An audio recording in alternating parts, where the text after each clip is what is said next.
Bonjour, merci d'être là. Jérôme Durin, sénateur Parti Socialiste de Saône-et-Loire.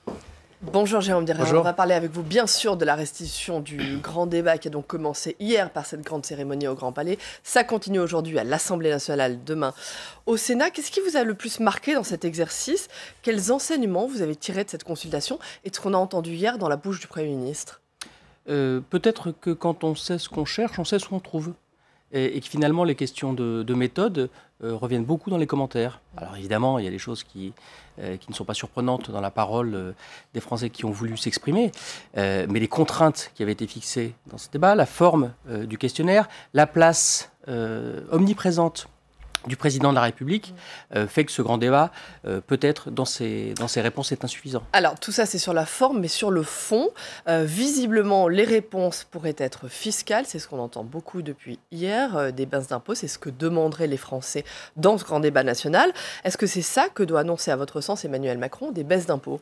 Non, je ne pense pas. Je pense que on lira aussi dans les réponses des Français une vraie demande de service public. D'ailleurs, un certain nombre de papiers du matin ou d'analyses indiquent que ce thème est très important. Donc, effectivement, la focalisation sur la dette, la nécessité de baisser les impôts, le souhait de ne pas parler d'impôt de solidarité sur la fortune fait qu'on arrive à ce qu'on cherchait, c'est-à-dire il faut baisser les impôts. Donc on a dit il faut baisser les impôts et on arrive à la solution qu'il fallait baisser les impôts. Pensez que d'une certaine manière les résultats ont été manipulés? Non, c'est pas de la manipulation, mais c'est un encadrement. C'est un encadrement un peu rigide et une volonté d'aboutir à ce que le président lui-même voulait. Moi, ce qui me surprend, c'est la position des garants du débat.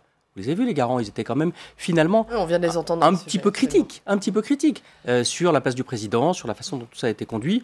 Peut-être faudra-t-il aller chercher dans les contenus, dans les questions ouvertes notamment, la substantifique moelle de ce débat et de ce que les Français ont voulu. Il y a eu certaines propositions plutôt radicales, notamment sur les institutions, la suppression du Sénat, la suppression du Conseil économique, social et environnemental. Est-ce que là, il n'y a pas un risque de dérive populiste quand on lance ce genre de sujet sur la table? Écoutez, moi je me souviens que le 17 juillet 2017, dans la salle qui est juste à côté de nous, le président de la République disait lui-même qu'il y a trop d'élus en France. Donc il ne faut pas s'étonner, quand on ouvre soi-même à la tête de l'État le débat sur l'utilité des élus, la place des corps intermédiaires, qu'à la fin les Français reprennent ça en cœur en disant effectivement il y a un vrai sujet sur le nombre d'élus trop important. Après, c'est un débat politique légitime, enfin, c'est un débat démocratique légitime. Quelle est la place de chaque espace dans les institutions? Faut-il plus de parlementaires, moins de parlementaires? Et puis peut-être qu'on se posera enfin la question de la place de l'exécutif aussi dans nos institutions. Édouard Philippe va s'exprimer demain devant le Sénat. Long débat, longue expression de chaque groupe politique. Qu'est-ce que vous attendez de ce débat? Ça sera un débat sans vote. Est-ce que vous le regrettez? Oui, parce qu'on sait qu'on ne va pas très loin dans ce genre de cas. On attend beaucoup. Alors, on a eu un premier tour de piste la semaine dernière à l'Assemblée nationale et au Sénat. On a à nouveau 2 débats cette semaine. Le président a dit qu'il trancherait entre avril et l'été. Tout ça est très long. Alors, il y a beaucoup de contenu, mais j'ai quand même le sentiment qu'on ne sait pas très bien quel est le point d'arrivée, notamment sur la question institutionnelle et puis sur les réponses économiques et sociales, parce que les gens, les gilets jaunes, ceux qui sont dans de la rue, ils attendent quand même du concret. Elles arrivent trop tard, les réponses d'Emmanuel Macron, elles vont arriver trop tard? Il faut qu'elles arrivent. Il faut qu'elles arrivent et qu'on ait surtout le sentiment qu'on ne rejoue pas l'élection de 2017.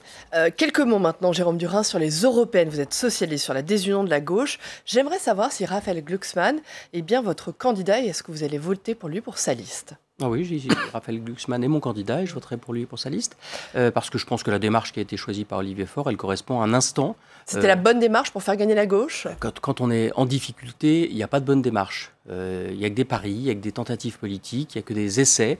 Et je pense que Raphaël Glucksmann apporte aux socialistes quelque chose de plus, c'est-à-dire une façon un peu décalée, une opportunité de nous rassembler, un pont tissé avec les autres forces de gauche. Donc je pense que c'est une bonne démarche. Patrick Kanner, le patron du groupe socialiste au Sénat, était hier l'invité d'audition publique sur Public Sénat. Il a déclaré que les premiers pas de Raphaël Glucksmann ne sont pas simples. C'est un euphémisme. Oui, c'est vrai que les premiers pas de Raphaël Glucksmann ne sont pas simples. Il a raison, c'est un constat. Mais de toute façon, quelle qu'ait été la tête de liste socialiste, ça aurait été compliqué. On est parti de 6% à la présidentielle. En l'occurrence, il n'est pas socialiste. En l'occurrence, il n'est pas socialiste. Donc ce que je veux dire, c'est pas parce qu'il n'est pas socialiste que c'est plus compliqué. Ça aurait été compliqué aussi pour un socialiste. Et le sujet quand même, c'est l'atomisation de la gauche. Et je pense qu'avec Raphaël Glucksmann, on a la possibilité de tendre la main à d'autres forces politiques. Pour terminer, Jérôme Durain, nous allons parler de votre proposition de loi. C'est un travail sur lequel que vous venez déposer au Sénat, qui sera examiné, un texte qui sera examiné début mai au Sénat dans l'hémicycle. Une proposition de loi pour faire reconnaître l'écocide. Écocide, ce sont les crimes les plus graves qui causent des dommages irréversibles aux écosystèmes et aux populations. Est-ce que vous pouvez nous en dire plus? Oui, il existe une catégorie de crimes à l'échelle internationale qui ne sont régulés par aucune instance, qui ne sont couverts par aucune incrimination, et finalement pour lesquels les auteurs sont laissés dans une forme de liberté. La criminalité environnementale, elle est très très rémunératrice. Par exemple, le trafic d'espèces. Pour parler simplement, pardon, ce sont les crimes qui concernent l'écologie, c'est ça? Qui concernent l'écologie, l'environnement, évidemment. L'environnement. Donc c'est le trafic d'espèces, le trafic de déchets, les atteintes très graves à l'environnement qui sont conduites de façon intentionnelle.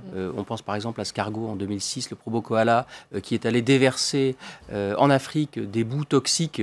Et tout ça, ce n'est pas déjà couvert par la responsabilité pénale? Non, ça n'est pas couvert par la responsabilité pénale. Dans notre droit national, il n'y a rien qui couvre directement ces crimes-là. Il y a des dispositions, mais elles ne concernent pas ces crimes-là. Et à l'échelle environnementale, il n'y a rien. À l'échelle internationale, il n'y a rien non plus.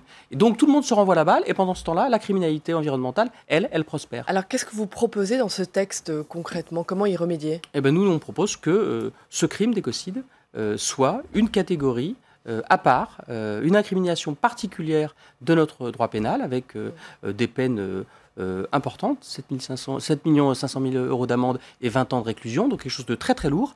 Par analogie avec le génocide, par analogie, ce n'est pas la même chose, il n'y a pas d'amalgame, mais si on s'inspire du génocide, c'est les crimes les plus graves qui concernent l'environnement et les populations qui vivent dans des écosystèmes. Est-ce que cette loi, pour terminer, a une chance de passer? Comment elle est reçue par le gouvernement? Je pense que ce sera reçu de façon assez tiède. Mais vous savez ce que disait l'abbé Pierre, c'est quand tout le monde s'attend qu'il ne se passe rien. Et donc il faut bien que quelqu'un prenne l'initiative. Nous prenons l'initiative et on en est très fiers parce que c'est un vrai sujet intéressant. Très bien. Jérôme Durain, vous avez succédé, alors je crois que c'était en 2005, à Arnaud Montebourg à la tête du Parti socialiste en Saône-et-Loire. On l'a entendu récemment à la télévision être plus que critique à l'égard du Sénat, presque moqueur même. Je voulais savoir si vous réprouviez ce qu'il a dit, les sénateurs. Moi, je l'ai croisé la semaine dernière parce qu'il est venu pour une audition devant des collègues sur la question du miel qui lui tient à cœur. Et il a eu des mots plus qu'aimables sur la place du Sénat, notamment dans l'affaire Benalla. Oui, pas à la télévision, quelques jours avant. Il lui reste un petit peu d'acidité sur le Sénat, mais je crois que sur ces questions... Et il lui reste de l'acidité sur le Sénat? Pourquoi? Parce qu'il lui considérait qu'un dispositif monocaméral pouvait suffire avec du tirage au sort.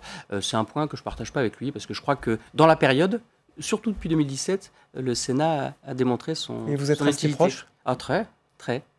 Merci beaucoup, Jérôme Durain. Merci beaucoup, Jérôme Durain.